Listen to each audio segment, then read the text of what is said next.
your name and what part of the service you were in? Oh, my name is Verle Middlesworth, and I was in the U.S. Navy Reserve in 1941. I joined the 7th of December, and I just came home from Alaska. My mother had been sick, and so I had been up there working on a naval base. Should I look at the camera or what? Anyway, I was up there working on the naval base, and she got sick, so I came home. And then I came home about a month before that. It was in November. And so this Sunday morning, on December the 7th, I went up to the post office where I live in a little town called Niasu, Oregon. And it was down where they now call Lincoln City, but then it was Niasu, Oregon. And it had a post office, a small hotel, and that was just about all because there wasn't much there. It had a golf course, a 9-hole golf course, and that was about the size of it. So anyway, I got the message that the Japs had just bombed Pearl Harbor, and so I got my paper. I went back home to my mother, and from there on, I just waited, and then I decided, because I had already tried a year in advance to join the Navy, I thought, well, they sent me a card right away, and they asked me to be sure and report to my nearest recruiting office, which I did, and I should have known what they wanted. When a year before that, I tried to get in the Navy, and doctors got almost done with my examination, and he said, "Oh, I got one more thing I got to give you." And I said, "What?" And he said, "A color test." I said, "Well, there's nothing wrong with I'm not colorblind or nothing." He said, "Well, we'll see." But I went about 5-6 pages in the little book he had, and he said, "Oh, just what I thought." He said, "You're partial colorblind." I said, "No." "Yeah," he said, "you go home and eat some carrots," which I knew he was just kidding, but that's what he said to me. So I did. I went home, and then I decided, well, I guess I'll go and see what they want. And they never even asked me about my color blindness. They just glad to have a number. That was what they was after. So from there on, I went in on the 7th day of January, 1942. That's what I went in. A month later, one exactly, and I went to San Diego for my training. I was down there 5 weeks and 4 days, and I went back to Treasure Island to wait for my reassignment, and it turned out to be the Helena, a light cruiser, a 6-inch battery, and then they was repairing her she was damaged in Pearl Harbor. She got a hit and a torpedo, and they had to redo her. They put on different guns and a radar and all kind of thing. And about 6 weeks later, we took off to the South Pacific for our duty. And it was right at the beginning of Guadalcanal invasion. And that's where we went, and that's what we done. We went to a little island that we used as our naval base. It was just a little coconut grove with an island in between, and it was named Espiritu Santos. We went in there, and we went out to, whenever there was any disturbance, we went out to Guadalcanal to do whatever we could. And it happened to be that we got in a battle. I think it was on the, October, November. I think it was on October the 12th, something like that, of 1941, or 2, I mean. And it was a pretty bad battle. We got hit a little bit up in the superstructure, but not bad. One man got injured, and so we survived that. We went back to Espiritu Santos, and a month later, just about a month, it was November the 13th and of 1942, and we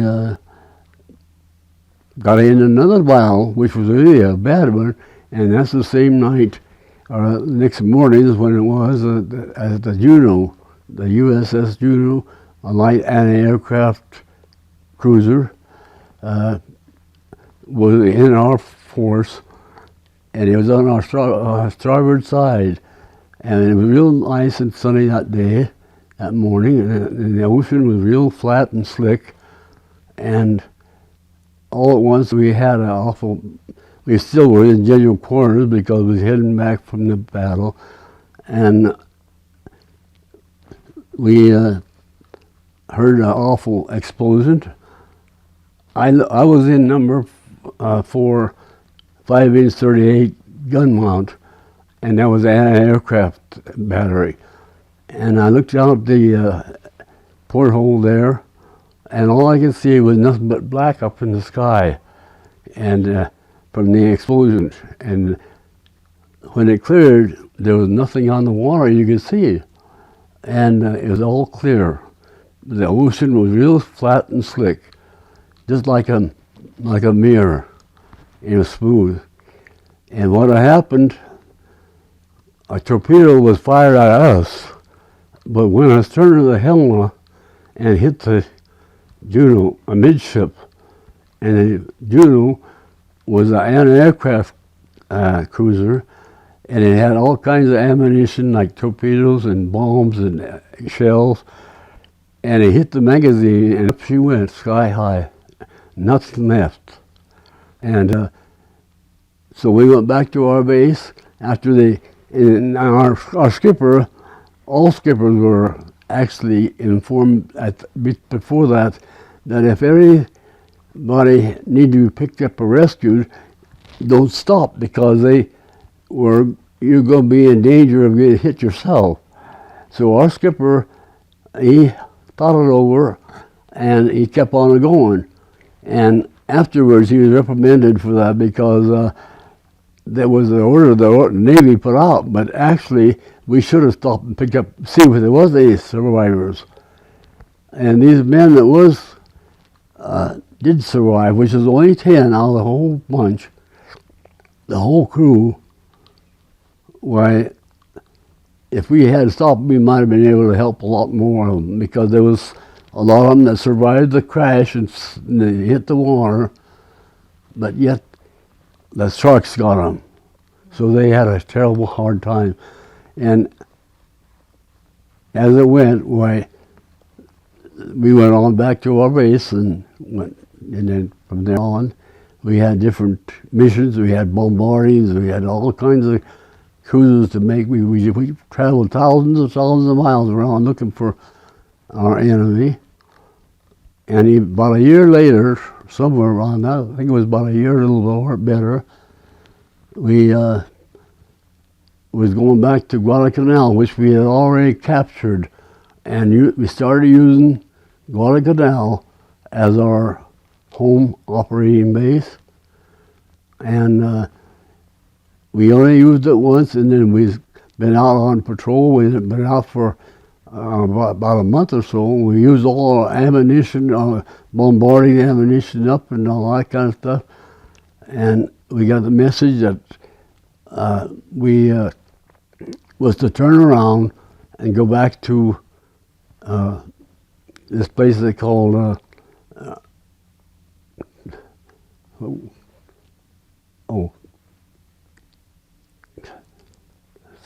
I forget the name of the place. I know it. Not Tulagi, but it was crazy.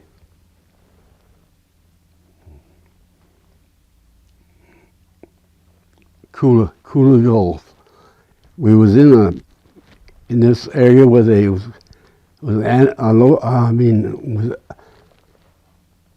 the night before they were landing Marines on this other island off of Kula Gulf, and we was headed that way because we had supposed to intercept the Tokyo Express. That's what they told us.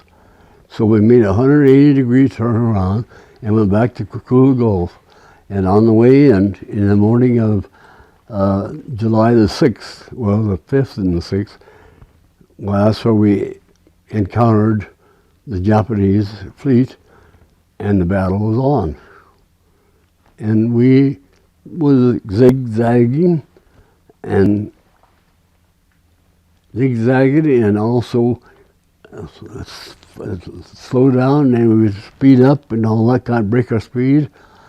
But as we made this one zag, we must have taken a hit from a destroyer, which made a run on us, and it fired 3 torpedoes, and a spread of 3 torpedoes, and our bow hit one right aft of number 6, our 6's forward battery, number 1 battery, and it blew it completely off.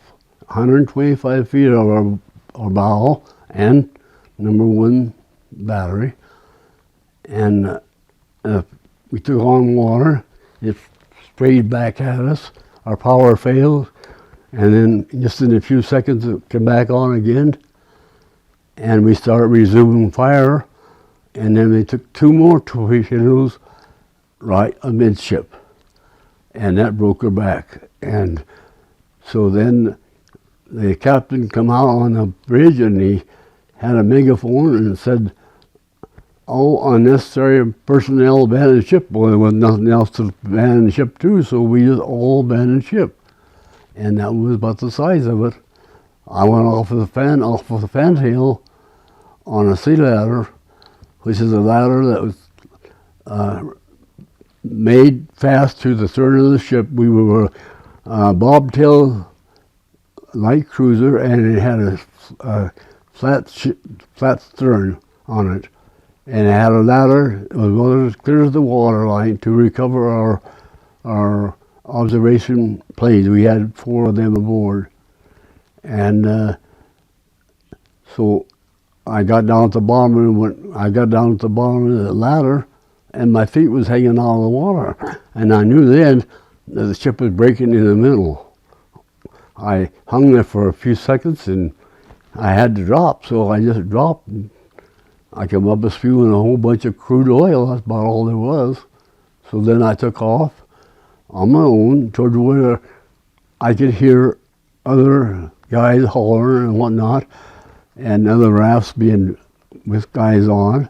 So I went out there, and about just a few minutes later, the ship started cracking up, and I looked around, and she was going in the middle. She broke right in the middle, and she's going down. And it took about 20 minutes, they said, for all that to happen, from the time the ship got hit, the time she sunk. So I don't know what else. Yeah. Okay, I'm sorry.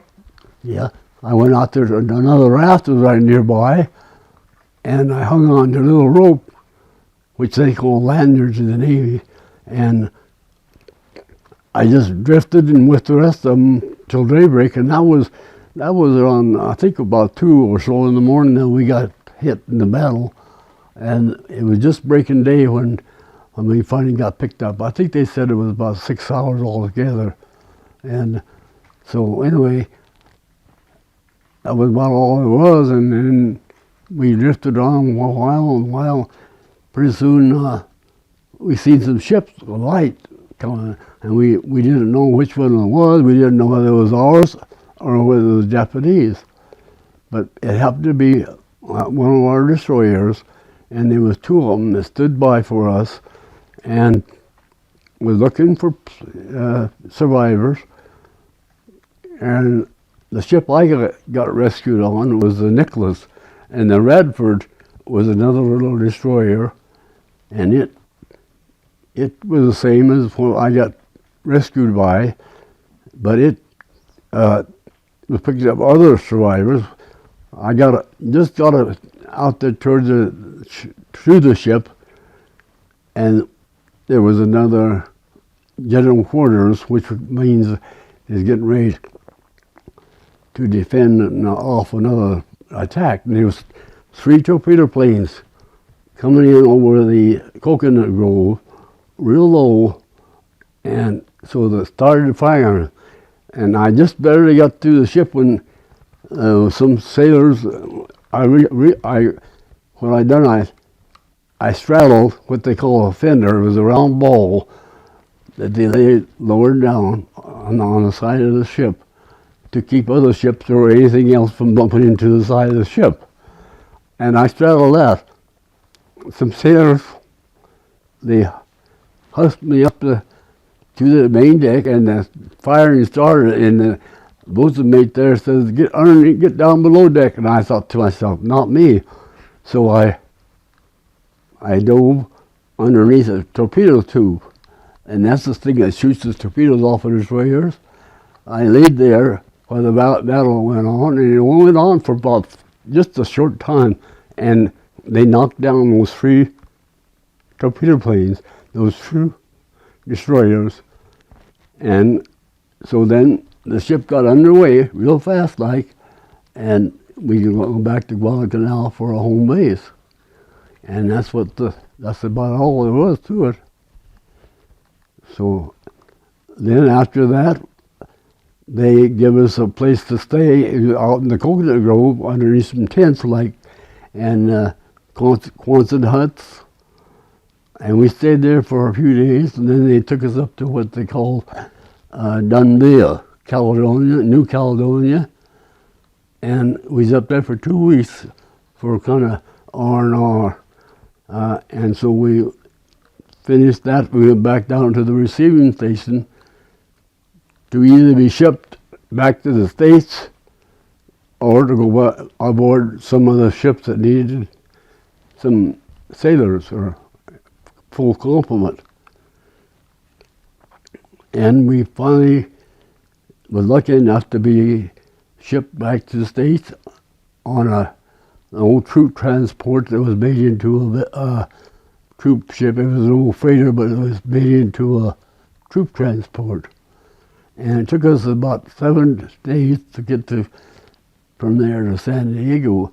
But on the way back, the first day, that first night, I was down in a ship's hull, right on the keel. My bunk was there. I got in it, and I was there. I had no more got there, and all at once, an awful scraping noise came, and the ship rolled over a bit. I kind of keeled over to the port side, and I didn't know what was going on. So I dove down to the deck, and I got up on the ladder, which I had to go up 3 decks to get there. And by the time I got there, it wasn't full yet. So I was wondering what could happen. And I found out that a Norwegian freighter had run into us broadside and scraped down from the stern, from the midship to the stern, and never damaged any of the water below the water line. So they looked it over a bit, and there was a few flashes out there, but they never did turn on a light because, you know, that would give you away at night for submarines or anything. So we kept on going, and we finally wound up a week later in San Diego, which was a big relief. Yeah. So after that, then I went back to my home. They gave me a 30-day leave with, I had to report back to the East Coast on that 30-day leave, a survivor leave they called it. And I went back to the East Coast and picked up another ship, which they were building at the time. It was the USS Houston, a light cruiser like the Helena, and we, after it was commissioned, we went back out to sea again. So that was about 3 months later. And we got back to sea, and then we cruised around just like we did before until we finally got hit again. But we got hit off of when we was landing on, trying to land on the Philippines, Mindanao, I think it was Mindanao, and we had bombarded her previously, but there was a landing crew trying to get on shore then, and we took another torpedo from an airplane that time, and that there actually put us dead in the water because it hit right amidship and blew out both bulkheads, forward and aft back bulkhead, and it flooded the ship and put her dead in the water. So we got picked up again after about another supply. I think it was 5.5 hours, something like that. We was in a typhoon, and the typhoon was really high. You'd go up about 30 feet and then down again, and it was hard to do anything actually but hang on. So next day I got picked up by a tanker, and our destroyer first, and then they put me on a tanker, and we went back to our home base again. And consequently, after that, I finally got transferred back to the States for another new construction. But that was in 1942, 3. I think it was in 43 by that time. And I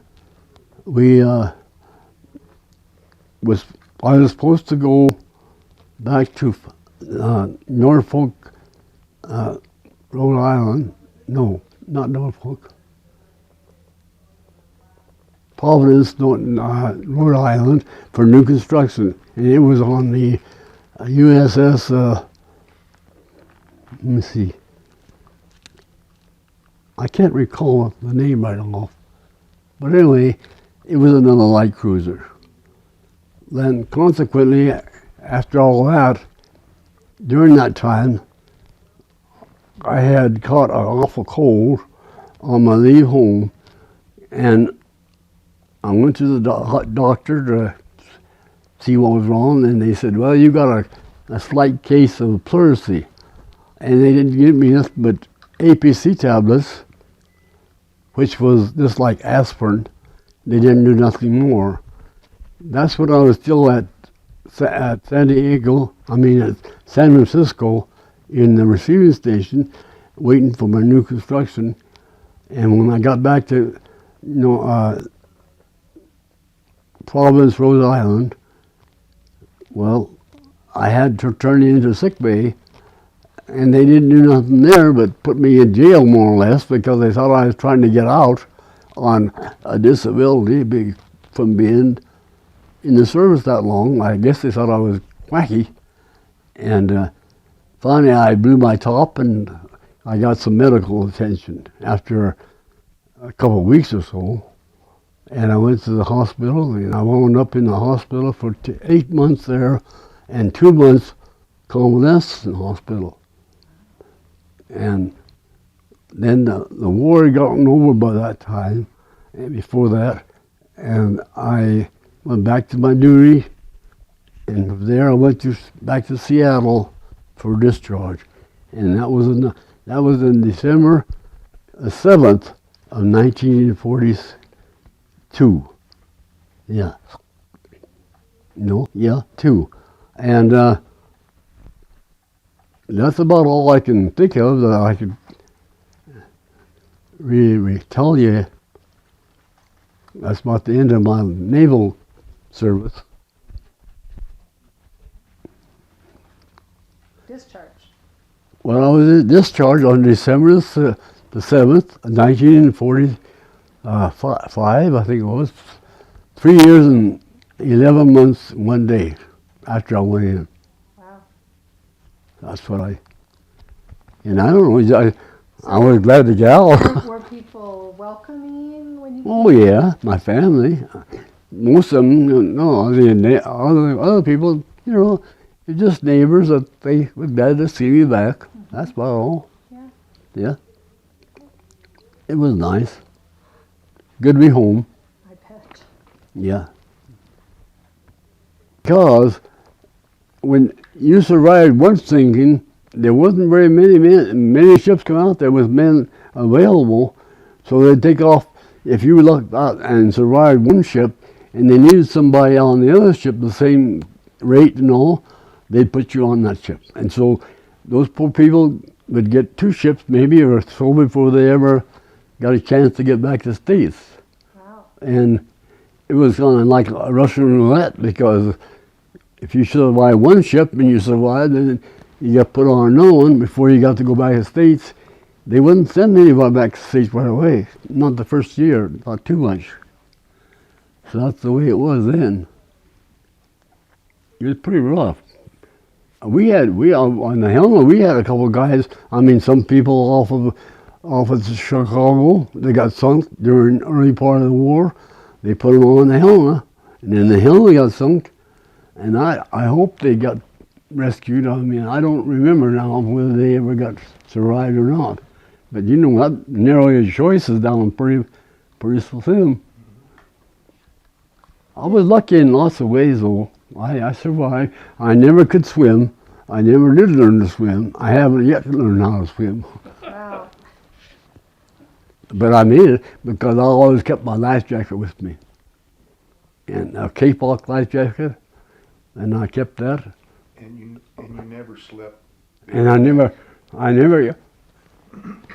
A lot of guys, when I was on watch, you know, would take their K-Lock life jacket and lay down on, use it for a pillow or something, and the deck was kind of greasy and oily, and that wasn't good for them. So I thought to myself, nobody's going to do that to mine, and I never let them have it, and I never let nobody use it for a pillow or a seat or something. And they were only guaranteed, actually, I mean, it's supposed to be guaranteed for 30 days, I mean, for 3 days to hold you up. I don't know whether they would or not. I didn't want to touch the ride. Didn't want to push your luck, huh? I didn't want to push my luck. So anyway, that's the way it was with them. But there was guys that we had that took off other ships onto our ship, and then it got sunk, and I hope I can't remember now whether they survived or not, because we, at the time our ship was built, it was in 1939 when it was commissioned, and it was only designed to hold, I think, 900 people. That was about 600 and some, I think, sailors, and the rest was officers. And they only had bunks enough. When I was on the Helena, I never had a bunk. I had to sleep on the deck. And I did. I was glad to, because I didn't want to sleep down below deck because it was hot and stuffy and stinky down there. So I always slept on top side. I took my 2 blankets, I put one down, one over the top of me. So when they blew tubes, that's when they would blow their tubes in the engine room. They'd blow soot and stuff would come filtering down, and I'd cover up with the other one or get out of the way of it, get in shelter. And that's the way I slept on the Houston, on the Helena and the Houston both. I always slept on top side. It was a lot better. Yeah.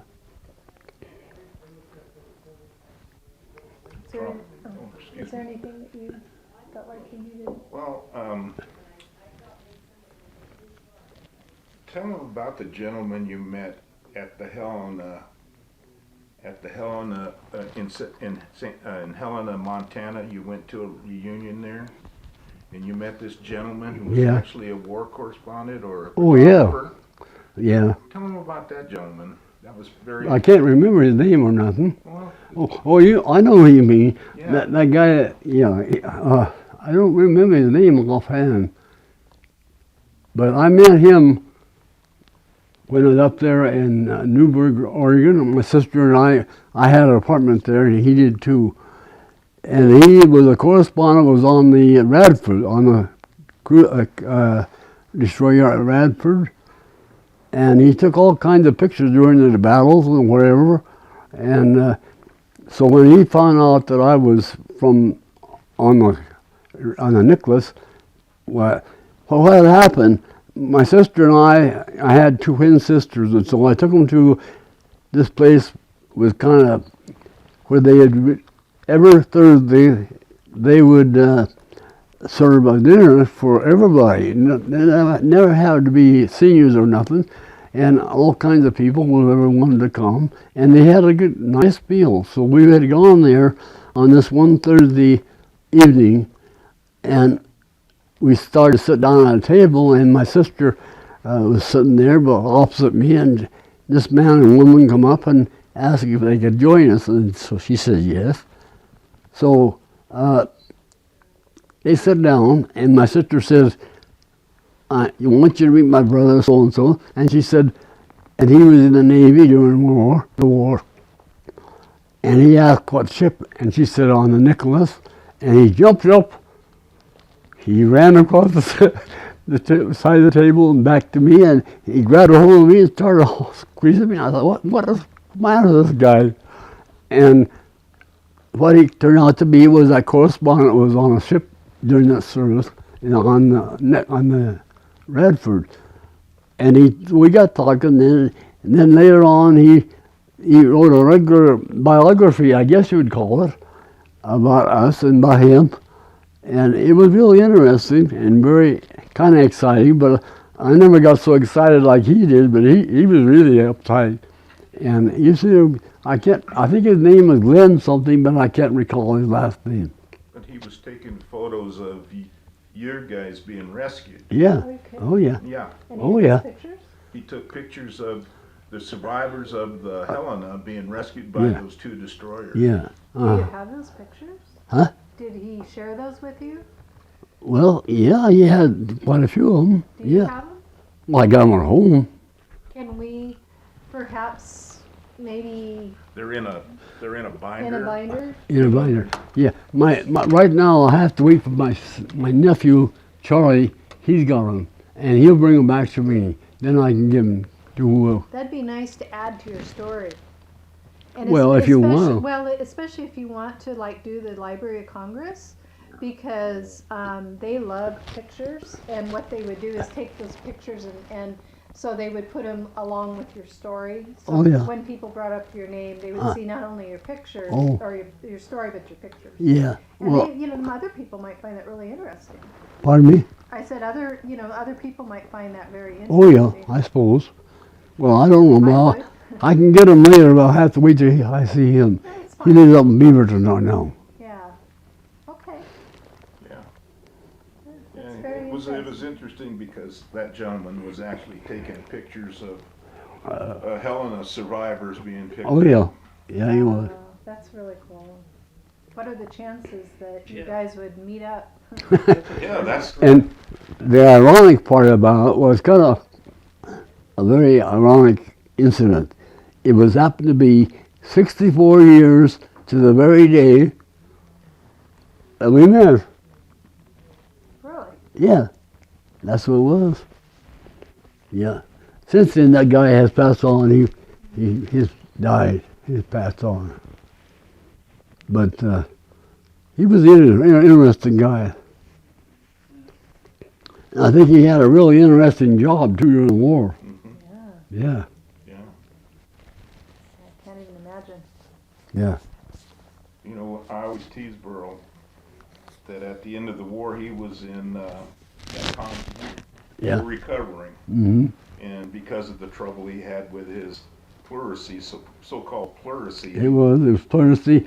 It turned into what they call emphysema, something like that. Emphysema, some kind of a disease. What happened was the liquid around your lungs was in a kind of a sac or something, and it got in between there, and then because they didn't take care of me, well, it turned into this other kind of a problem. And they tried to withdraw it, but with the needle, but they couldn't do it. It's too far gone. So they had to take out my wrist. They cut a piece out of my rib, about 1 inch long, and then when they didn't get it with the syringe, he started cussing and says, the doctor did, he said, oh, I hope I haven't got the wrong side. I said, no. I said, you got the right side. It was all filled up, see. So then he said, the nurse, well, give me a needle. And he pumped, give me another needle, and he give it, she sniffed it again, cut out the other one down below. That's why I never went to doctors in the Navy. I always kept my own doctors. But the funny part is that he survived all the Japanese attacks and all the different battles he was in, only to have the Navy almost kill him. Yeah. And not take care of the. Yeah, not take Because they looked at me, they wouldn't listen to me, see. They thought I was trying to get out, and I wasn't trying to get out. I finally had to. After you went through 2 ships, you'd think that they would have had a little more mercy. They don't have no mercy. Not them. No. It's a different Navy. Yeah. Yeah. So that's about all my naval career I can think of. I mean, that's the way it happened, that's the way it ended. Well, thank you for sharing. Go ahead and, how many minutes do we have?